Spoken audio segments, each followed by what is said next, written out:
เห็นความจริงตามความเป็นจริงดั่งมะม่วงดิบและมะม่วงสุกเกิดจากลูกเดียวกันผู้ที่มีปัญญาจึงพิจารณาว่าความสุขเป็นเหตุให้เกิดความทุกข์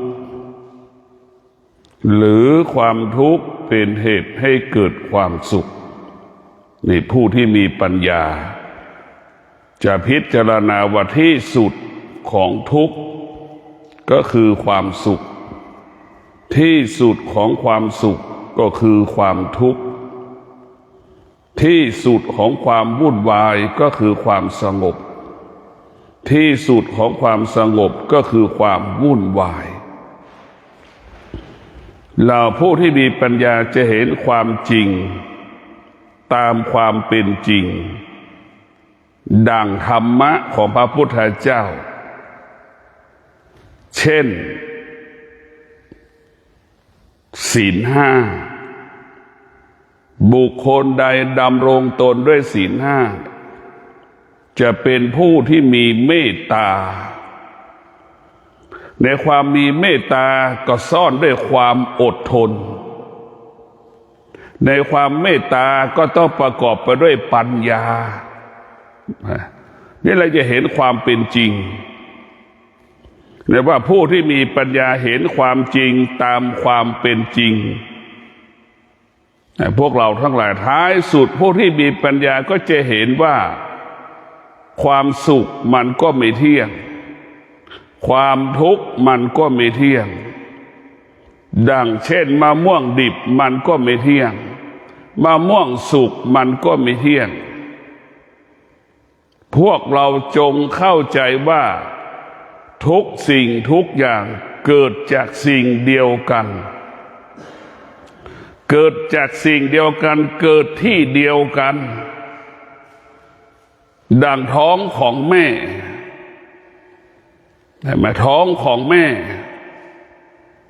พระพุทธเจ้าก็เกิดจากท้องของแม่พระอรหันต์ก็เกิดจากท้องของแม่โจรก็เกิดจากท้องของแม่คนชั่วก็เกิดจากท้องของแม่คนดีก็เกิดจากท้องของแม่คนลักเล็กขโมยน้อยก็เกิดจากท้องของแม่มันเกิดที่เดียวกันพวกเราทั้งหลายดั่งมะม่วงดิบก่อนที่มันจะสุกมันก็เป็นสีเขียวก่อนเรียกว่ามะม่วงดิบเมื่อมันแก่มันผิวมันจะสีเหลืองเราก็เรียกว่ามะม่วงสุกเราไม่สามารถแยกได้ว่าอันนี้คือมะม่วงดิบอันนี้มะม่วงสุกเราแยกไม่ได้เช่นเดียวกันเราจะแยกสติกับปัญญาออกจากกันไม่ได้ธรรมะของพระพุทธเจ้าก็เช่นนั่นแหละเราไม่สามารถแยกธรรมะปัญญาออกไปจากความอดทนได้ธรรมะหนึ่งข้อก็ต้องประกอบไปด้วยธรรมะ84,000พระธรรมขันธ์มันอันเดียวกันมันเกิดที่เดียวกันหมดถ้าเราเห็นด้วยความเป็นจริงอย่างนี้เราก็จะง่ายจะสะดวกในการพิจารณาธรรมเหมือนเราพิจารณาว่าทุกอย่างทุกคนเกิดจากท้องแม่มันเกิดจากท้องแม่แม่เป็นผู้ให้กำเนิดลูกทุกคนเห็นไหมพวกเราทั้งหลายไม่มีใครเกิดจากต้นไม้ไม่มีใครเกิดจากผลไม้ไม่มีทุกคนต้องเกิดจากท้องของแม่หมดธรรมะก็เช่นเดียวกันในตัวสติก็ต้องประกอบไปด้วยปัญญาในตัวปัญญาก็ต้องประกอบไปด้วยสมาธิในตัวสมาธิก็ประกอบไปด้วยวิริยะภาคเพียรประกอบไปด้วยความอดทนนี่แหละพวกเราทั้งหลายเราพิจารณาดูมันสืบเรื่องต่อเนื่อง เรียกว่ามันสืบเนื่องต่อเนื่องจนมาเป็นเราถึงปัจจุบันนี้มันสืบเนื่องต่อเนื่องดังต้นไม้ที่มันอุบัติเกิดขึ้นบนโลกใบนี้สืบเนื่องต่อเนื่องต้นไม้ทั้งหลายมาจนถึงปัจจุบันได้เป็นล้านปีเราจะต้องรู้ว่าแต่สิ่งที่เรารู้เนี่ยผู้มีปัญญาก็รู้ตามความเป็นจริงรู้ตามความเป็นจริงเห็นตามความเป็นจริงแล้วก็เข้าถึงความเป็นจริงก็คือคำว่าไม่เที่ยงเห็นไหมอะไรที่เรารู้มันไม่เที่ยงทั้งสิ้นผู้ที่มีปัญญาจึงพิจารณาความเห็นพิจารณาความจริงเห็นความจริงเห็นความจริงออกจากความเป็นจริงแล้วก็อยู่เหนือความจริงคือการไม่ยึดติดสิ่งที่รู้ว่าการเข้าไปยึดติดเป็นเหตุให้เกิดความทุกข์การเข้าไปยึดติดเป็นเหตุให้เกิดคำว่ากังวลใจการเข้าไปยึดติดจึงทำให้เรานั้นลังเลสงสัยพวกเราทั้งหลายผู้ที่มีปัญญาจึงเห็นความจริงสิ่งที่เกิดก็คือสิ่งที่มันดับสิ่งที่มันดับก็คือสิ่งที่มันเกิดเนี่ยผู้ที่มีปัญญาจะเห็นความเป็นจริงเห็นความจริงตามความเป็นจริงนี่แหละคือปัญญาแต่พวกเราต้องพิจารณาเรียกว่าความวุ่นวายเนี่ยเรียกว่าความสงบมันอยู่ในความวุ่นวายแต่พวกเราทั้งหลายความสงบอยู่ในความวุ่นวายพอมันวุ่นวายสุดๆแล้วมันจะเกิดคำว่าสงบแต่พวกเราทั้งหลายสงบสุดๆมันก็จะกลายเป็นความสุขหรือเรียกว่าสงบสุขเนี่ยพวกเราทั้งหลายเราจะเห็นความจริงอย่างนี้ตลอดเวลาเราต้องพิจารณาทุกอย่างมันเป็นความจริงเหมือนเรามาวิปัสสนาทางสายเอกหลวงปู่มั่นเนี่ยเราต้องอดทนในความอดทนก็ต้องประกอบไปด้วยวิริยะภาคเพียรทางวิริยะภาคเพียรทั้งความอดทนก็ต้องมีสติไปควบคุมเราถึงจะอยู่ครบ15 วันเราถึงจะอยู่ครบ20 วัน7 วันเพราะอะไรก็เพราะที่นอนเรามีแต่หมอนกับมุ้งผู้ที่มีปัญญาจึงเข้าถึงความจริงว่าเราจะมาปฏิบัติธรรมก็คือมาเปลี่ยนแปลงพฤติกรรมของเราการมาปฏิบัติธรรมเรามาเปลี่ยนแปลงพฤติกรรมการกินการนอนเนี่ยการดำเนินชีวิตเรามาเปลี่ยนแปลงตรงนี้ในพวกเราผู้ที่มีปัญญาก็จะเข้าใจอย่างนี้เรามาเปลี่ยนแปลงพฤติกรรมเราอยู่บ้าน7 โมงเรายังไม่ตื่นแต่พอเรามาอยู่ทางสายเอกแล้วตี 3:30เราตีระฆังตื่นตี 3:40 กว่าเราจะเริ่มนั่งสมาธิแล้ว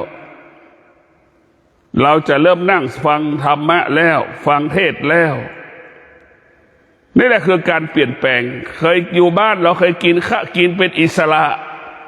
จะกินอะไรก็ได้หมดแต่พอมาวิปัสสนา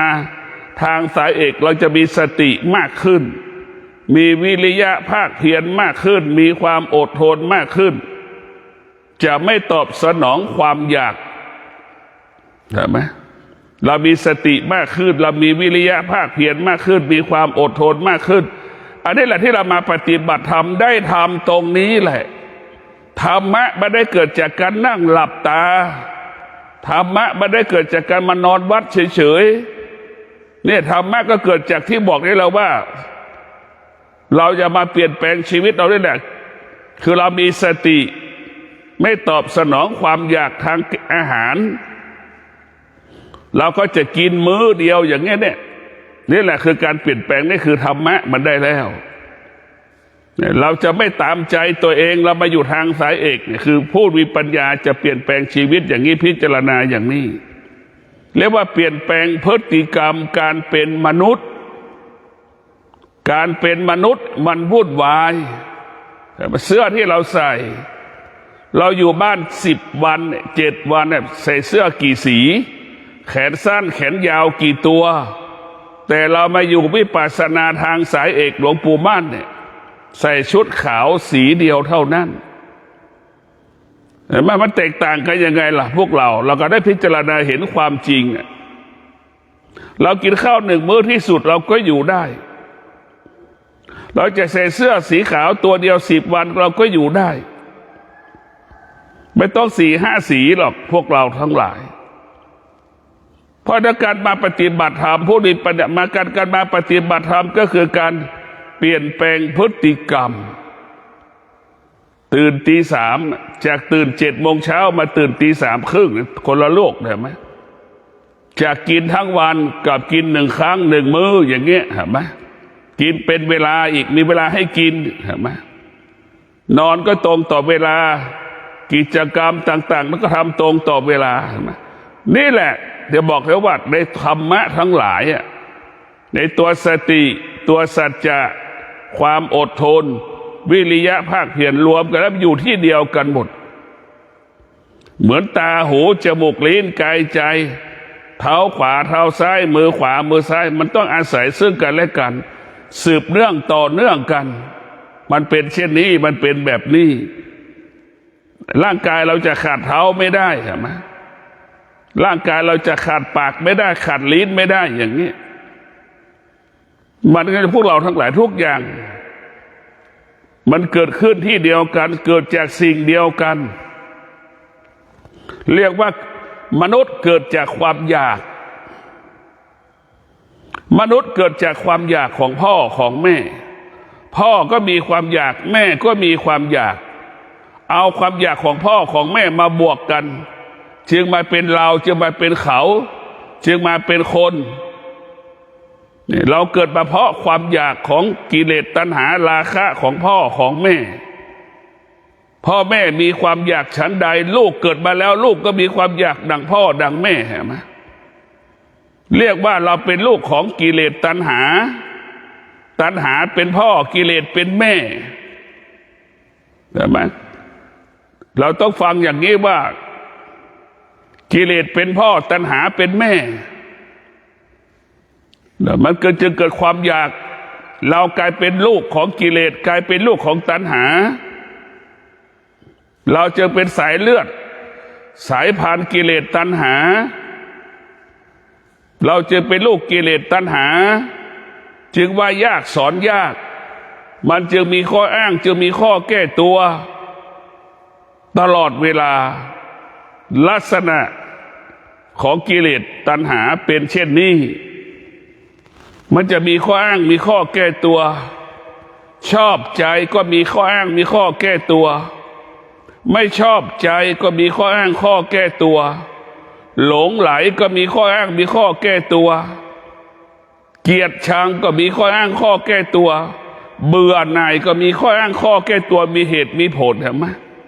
นั่นแหละคือกิเลสนั่นคือตัณหา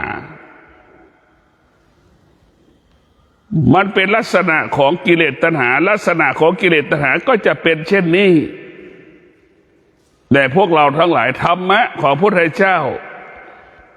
ก็คือเป็นผู้หยุดยั้งความอยาก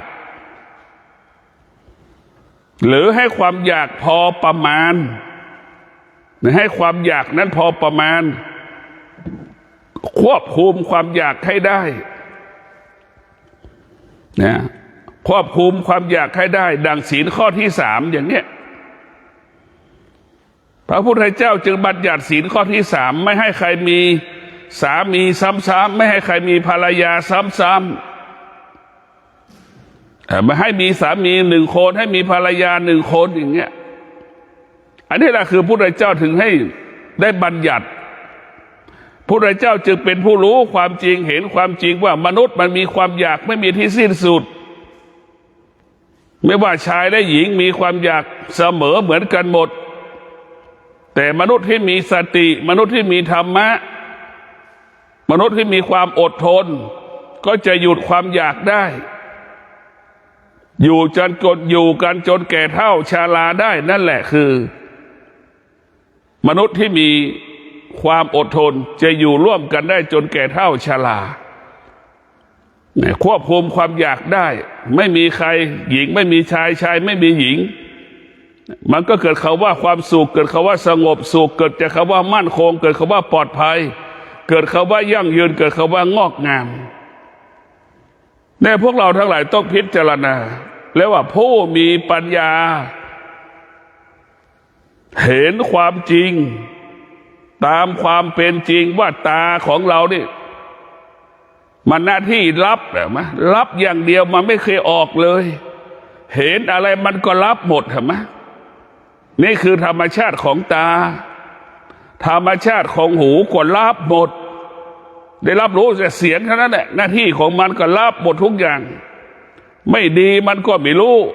ดีมันก็ไม่รู้เห็นไหมทั้งตาทั้งหูมันไม่รู้ทั้งอย่างจมูกก็เช่นเดียวหน้าที่มันรับกลิ่นมันหน้าที่มันรับกลิ่นหอมมันก็ไม่รู้เหม็นมันก็ไม่รู้มันรับหมดทุกอย่าง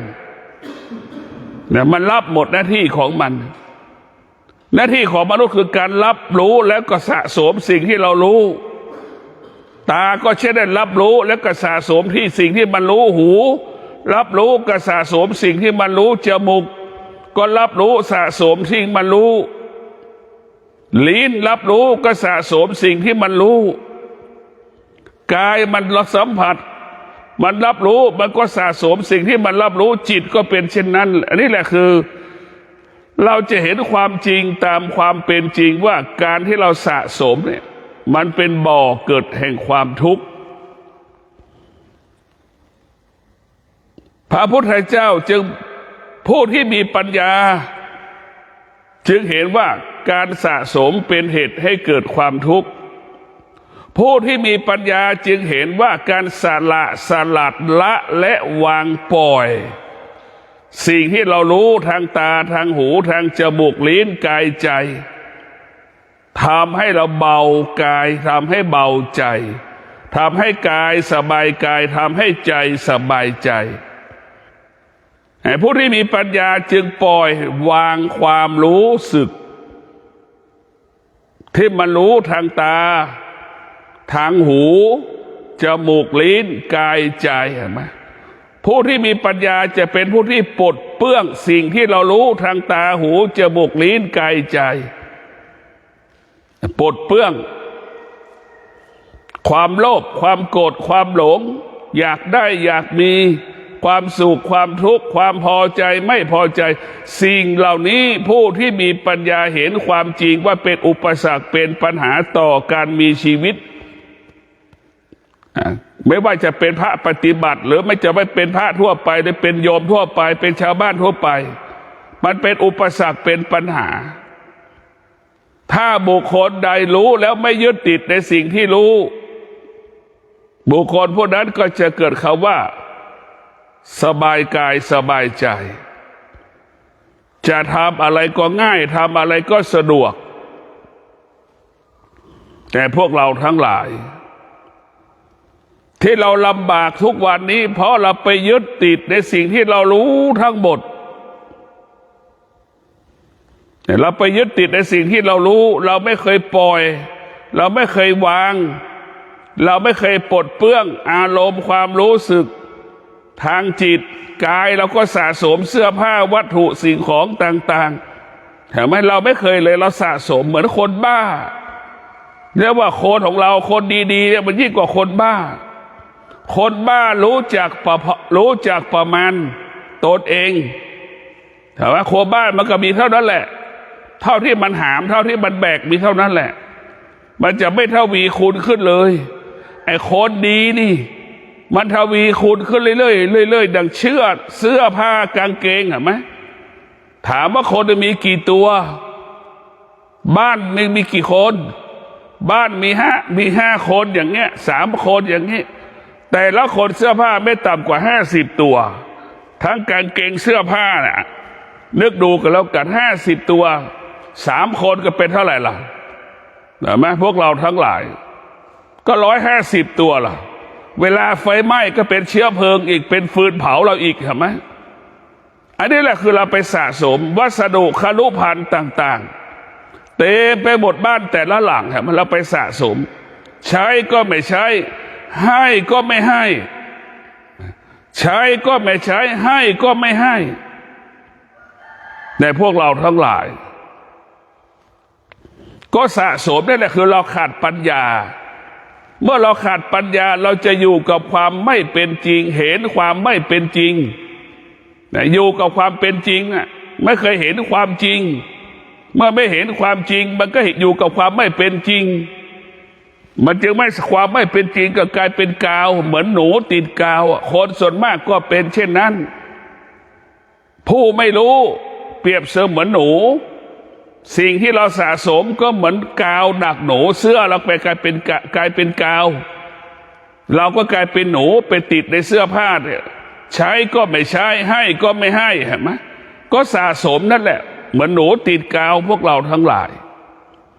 มันทุกข์ใจมันไม่สบายใจผู้ที่มีปัญญาสภาพจิตเป็นอิสระผู้ที่มีปัญญาเห็นความจริงเห็นความจริงละความจริงความเรียกว่าความวุ่นวายนี่ความสงบมันก็อยู่ในความวุ่นวายนั่นแหละพวกเราทั้งหลายความสงบมันอยู่ในความวุ่นวายมันเกิดจากความวุ่นวาย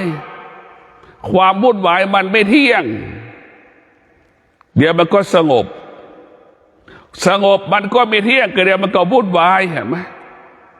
อันนี้แหละคือเรียกว่ามันไม่เที่ยงทั้งสิ้นเลยผู้มีปัญญาจะเห็นความจริงความทุกข์ก็อยู่ในความทุกข์ทั้งหลายก็อยู่ในความสุขความสุขทั้งหลายก็อยู่ในความทุกข์เห็นไหมดังที่บอกว่ามะม่วงดิบกับมะม่วงสุกมันเกิดลูกเดียวกันจากลูกเดียวกันเนี่ยเห็นความจริงเป็นเช่นนี้นี่แหละถ้าเราเห็นความจริงอย่างนี้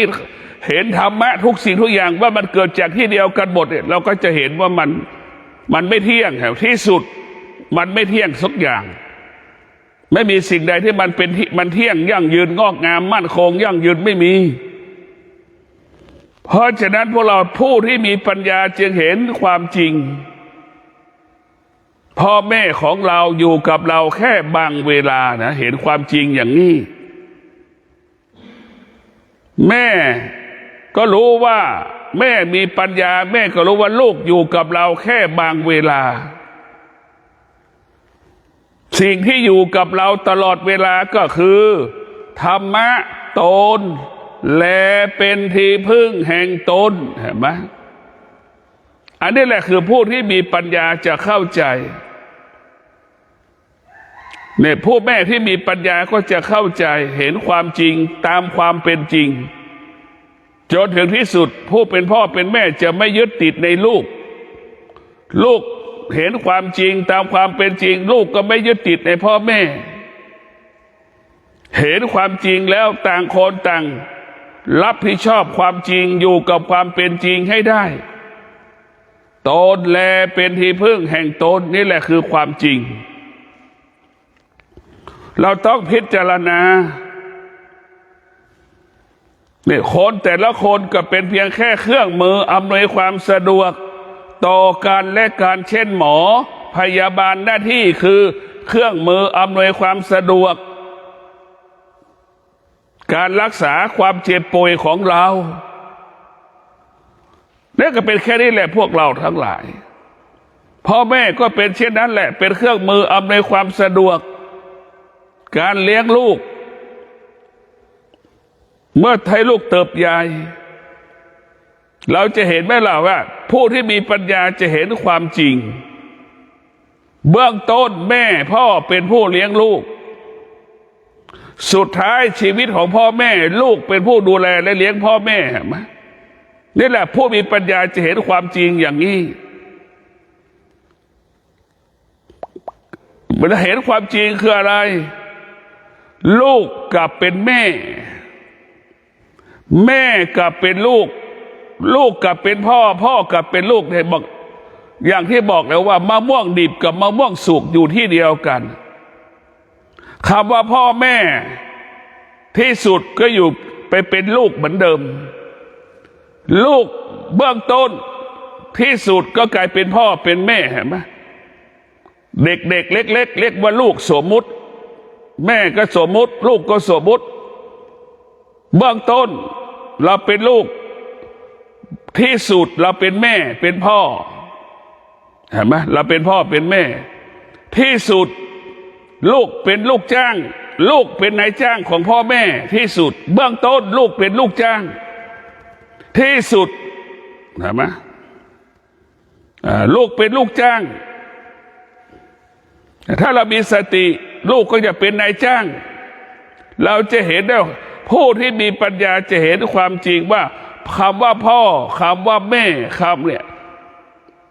คำว่าพ่อคำว่าแม่คำว่าลูกเกิดจากสิ่งเดียวกันอีกตอนแม่เล็กๆเขาเรียกว่าเป็นลูกพอแม่แก่เขาเรียกว่าตายายเห็นไหมพอแม่แก่แม่ก็ไม่มีสิทธิ์ที่จะไปทำมาหากินอะไรได้ลูกก็ทำหน้าที่การเป็นแม่อีกเลี้ยงแม่ต่อ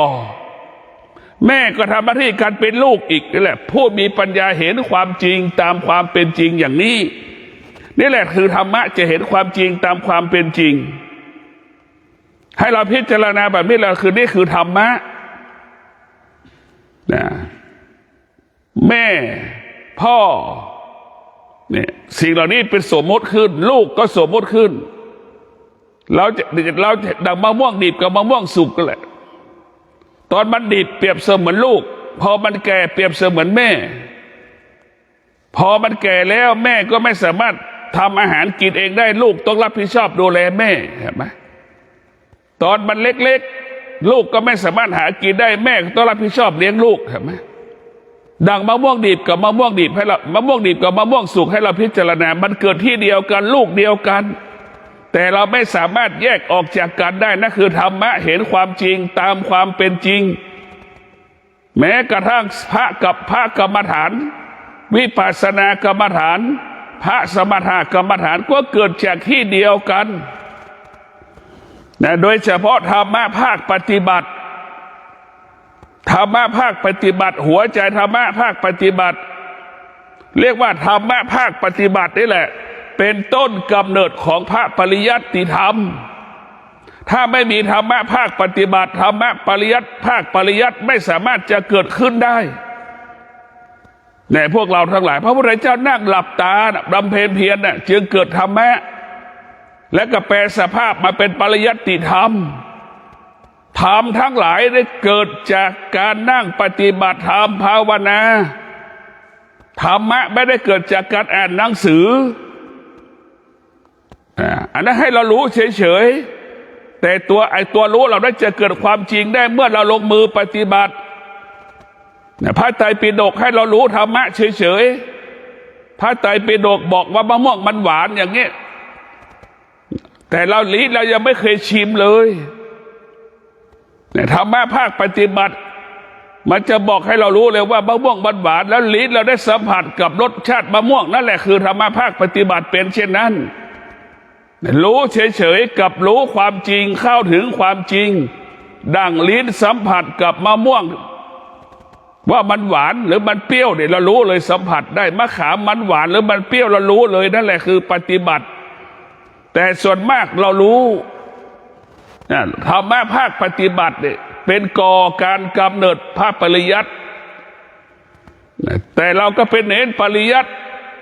จนถึงที่สุดปริยัติก็กลายเป็นคุกขังเราไม่สามารถออกจากปริยัติได้คือออกจากตัวหนังสือออกพระไตรปิฎกแล้วก็ยึดการอ่านมาเป็นหลักแล้วมาเถียงกันเนี่ยมันจะเกิดความขัดแย้งกันขึ้นเพราะคนหนึ่งเห็นด้วยตาอีกคนหนึ่งรู้ด้วยตารู้ด้วยหูรู้ด้วยปากอีกคนหนึ่งรู้ด้วยจิตเห็นไหมพวกเราเห็นแต่ผู้ที่มีปัญญาจะเห็นให้รู้ด้วยจิตผู้ที่ขาดปัญญาผู้ที่ขาดสติ ก็จะให้ความสำคัญตาที่อ่านพระไตรปิฎกยึดพระไตรปิฎก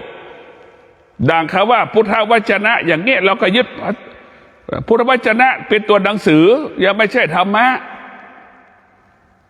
พระไตรปิฎกก็แค่ตัวหนังสือมะม่วงมันหวานเราชิมหรือยังเรายังไม่เคยได้ชิมเลยนี่แหละเรารู้เฉยๆแต่เรายังไม่เข้าเราเข้าไม่ถึงตัวรู้เราเข้าถึงตัวรู้อยู่กับตัวรู้เมื่อเวลาเราได้ลิ้นเราได้ชิมรสชาติมะม่วง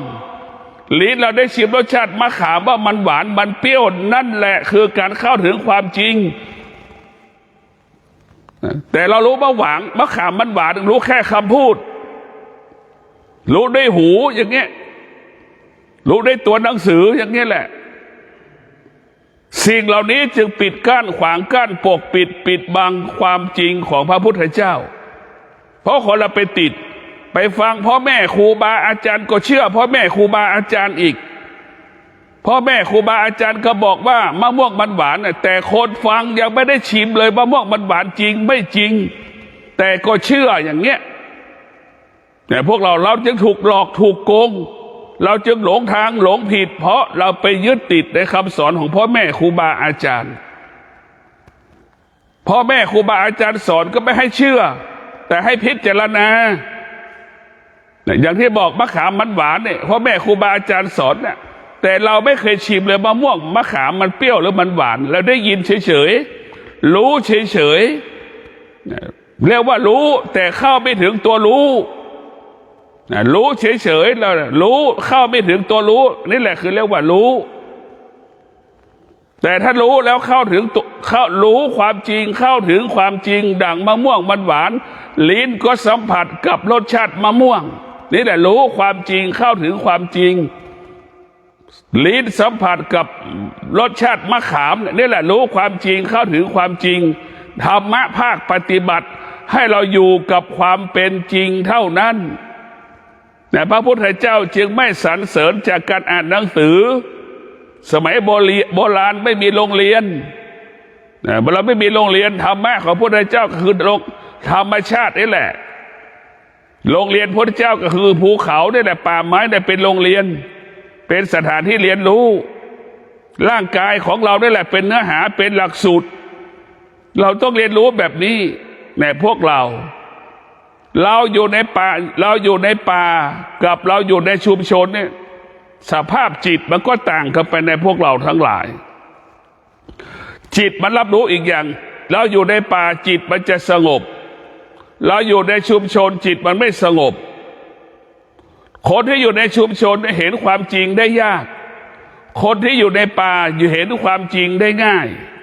เห็นความจริงได้ง่ายเพราะตื่นมามันก็มีแค่เห็นแก่ต้นไม้ใบไม้ความอยากมันไม่มีคนที่อยู่ในป่าความอยากมีน้อยมีแต่มีน้อยแต่ถ้าเราอยู่ในชุมชนอยู่ในสังคมนี่ความอยากมันเกิดตลอดเวลานะความอยากเกิดจากตาที่มาสัมผัสกับรูปวัตถุสิ่งของต่างๆเกิดความอยากได้อยากมีล่ะหูได้ยินเสียงความอยากก็เกิดขึ้นอีก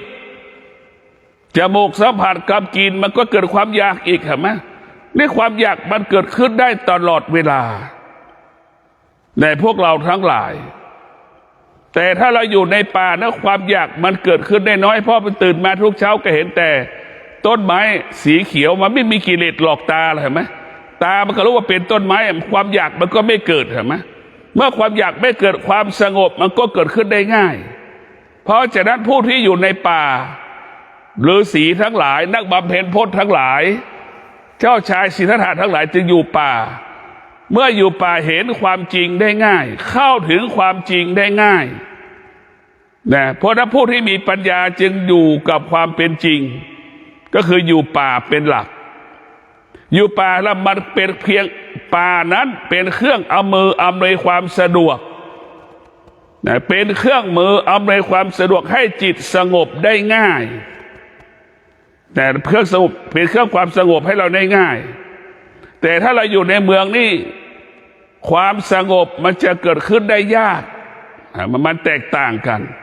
เดี๋ยวตาก็เกิดความทุกข์เดี๋ยวหูก็เกิดความสุขจมูกก็เกิดความทุกข์เปลี่ยนเนี้ยลิ้นเกิดความไม่พอใจอีกแล้ว เดี๋ยวกายมันก็เจ็บอีกเนี่ยใจมันก็วุ่นวายมันเปลี่ยนอย่างเงี้ยวุ่นไปหมดตาหูจมูกลิ้นกายใจอายตนะของเราเนี่ยเป็นบ่อนทำลายคุณภาพชีวิตของเราอายตนะของเราตาหูจมูกลิ้นเนี่ยกายใจเป็นบ่อนทำลายคุณภาพชีวิตเพราะมันเวียนเนี่ยมันไม่สงบตามีความสุขพอกินเข้าจมูกกินถูกกับจมูกเกิดอาการไม่พอใจได้กินเหม็นเอาเนี่ยความสุขมันก็หายเห็นไหมอันนี้แหละคือพวกเราทั้งหลายมันไม่สัมพันธ์กันเพราะฉะนั้นเราต้องฝึกตาหูจมูกลิ้นกายใจให้เป็นเนื้อเดียวกันสุขเสมอกันสุขพร้อมกันเหมือนเราไปกับเพื่อนไม่ชอบใจเพื่อนเราก็อยู่กับความไม่พอใจให้ได้นั่นแหละคือความสามัคคีกันเป็นอย่างนั้นตาหูจมูกลิ้นกายใจก็เป็นเช่นนั้นแหละให้เราไม่พอใจแล้วก็อดทนเอาอย่างนี้เราก็อยู่ได้ท้ายสุดความสงบมันก็เกิดเราต้องพิจารณาแบบนี้อย่างนี้ตลอดเวลานะพวกเราทั้งหลายเรียกว่าเห็นความจริงอยู่กับความเป็นจริงให้มากที่สุดถ้าเราผู้ที่มีปัญญาจึงเห็นความจริงว่าใครบ้างเกิดมาแล้วไม่แก่ไม่เจ็บไม่ตายไม่มีในโลกนี่แหละผู้ที่มีปัญญาจึงไม่กลัวความแก่จึงไม่กลัวความเจ็บจึงไม่กลัวความตายนี่แหละผู้ที่มีปัญญาจึงหาวิธีการที่เกิดมาชาตินี้ให้เป็นประโยชน์เกิดประโยชน์ก่อนมันจะแก่ก่อนมันจะเจ็บก่อนมันจะตายเราจะดำเนินชีวิตของเราให้เป็นประโยชน์เกิดประโยชน์ทำให้จิตเรารู้ความจริงเห็นความจริงก่อนที่มันจะแก่ก่อนที่มันจะเจ็บก่อนที่มันจะตายเนี่ยมันจะค้นหาความแก่ความเจ็บความตายรู้ความจริงแล้วเราอยู่กับความเป็นจริงได้แต่ผู้ที่มีปัญญารู้ว่าเป็นผู้ที่ไม่ประมาทแก่ก็ตายหนุ่มก็ตายผู้ที่มีปัญญาเข้าใจเช่นนี้จะไปหาหมอก็ตายไม่ไปหาหมอก็ตายจะรักษาก็ตายไม่รักษาก็ตายเศรษฐีก็ตายยาจกก็ตายคนยากจนก็ตายนี่แหละคือผู้ที่มีปัญญาจะเห็นความจริงอย่างนี้จะเห็นทุกสิ่งทุกอย่างเสมอเหมือนกันหมดคนที่ขาดปัญญาเห็นสิ่งต่างๆแตกต่างกันเห็นสิ่งต่างๆไม่เสมอภาพคนที่มีปัญญาจะเห็นสิ่งต่างๆเสมอภาพเหมือนกันหมดเหมือนกันหมดพวกเราทั้งหลายผู้ที่มีปัญญาจะพิจารณาทุกสิ่งทุกอย่างเสมอเหมือนกันหมดมนุษย์คนไหนเกิดมาแล้วไม่มีความอยากไม่มีความโลภไม่มีอย่างเงี้ยแต่ผู้ที่มีปัญญาจะหยุดยั้งความอยากจะหยุดยั้งความโลภจะหยุดยั้งความโกรธความหลงเนี่ยพวกเราทั้งหลายนี่คือมนุษย์ที่มีปัญญาจะไม่ให้ยึดติดมันจะรู้จักประมาณตนเองเราจะเห็นว่าคนบ้ารู้จักประมาณตนเองเห็นไหมมันไม่สะสมวัตถุสิ่งของอะไรมากมายมหาศาลแต่เราเป็นคนดีนี่สิเราเรียกว่าเราเป็นคนดีนี่เราสะสมนะยิ่งกว่าคนบ้าอีกสะสมวัตถุสิ่งของต่างๆเพชรพลอยสะสมสร้อยคอสะสมแหวนตุ้มหูสารพัดเห็นไหมเครื่องประดับเสื้อผ้าวัตถุสิ่งของคารุภัณฑ์ต่างๆเต็มไปหมดบ้านแต่ละหลังพวกเราทั้งหลายเพราะเราสะสมคนที่ขาดปัญญาจะเป็นผู้ที่สะสมคนที่มีปัญญาเป็นผู้ปลดเปลื้องอารมณ์ความรู้สึกของเราออกไปจากกายออกไปจากจิตไม่ให้กายเราสะสมไม่ให้จิตเราสะสมให้กายของเราเหมือนกายทารกแรกเกิดผู้มีปัญญาจะพิจารณาแบบนี้จิตของเราผู้มีปัญญากับพิจารณาว่าให้จิตของเรานั้นเป็นจิตทารกแรกเกิดให้เป็นอย่างนั้นละรู้เฉยๆทารกแรกเกิดรู้แต่ว่าไม่รู้อะไรเป็นอะไรรู้สึกเฉยๆหนาวก็รู้แต่ไม่รู้สึกว่าเป็นหนาวรู้สึกร้อนก็รู้แต่ไม่รู้ว่ามันร้อนรู้เฉยๆให้เป็นอย่างนั้นแหละแต่ผู้ที่ปฏิบัติธรรมประพฤติธรรมเนี่ยจะอยู่ในคุณของสติปัญญาตลอดเวลาก็ขอให้พวกเราทั้งหลายได้มีสติพิจารณาหลักธรรมคำสอนของพระพุทธเจ้า ผู้ที่มีปัญญาเห็นความจริงตามความเป็นจริงแล้วก็อยู่กับความจริงตามความเป็นจริงดังพระธุดงค์เห็นไหมอยู่กับความเป็นจริงบิณฑบาตข้าวมา1 ก้อนก็กินข้าว1 ก้อนไม่มีกับก็กินแต่ข้าวไม่มีข้าวก็กินแต่น้ำนี่แหละคืออยู่กับความเป็นจริงนะอยู่กับความเป็นจริงอยู่กับตามความเป็นจริงผู้ที่มีปัญญาอยู่ตามความเป็นจริงรู้ความจริง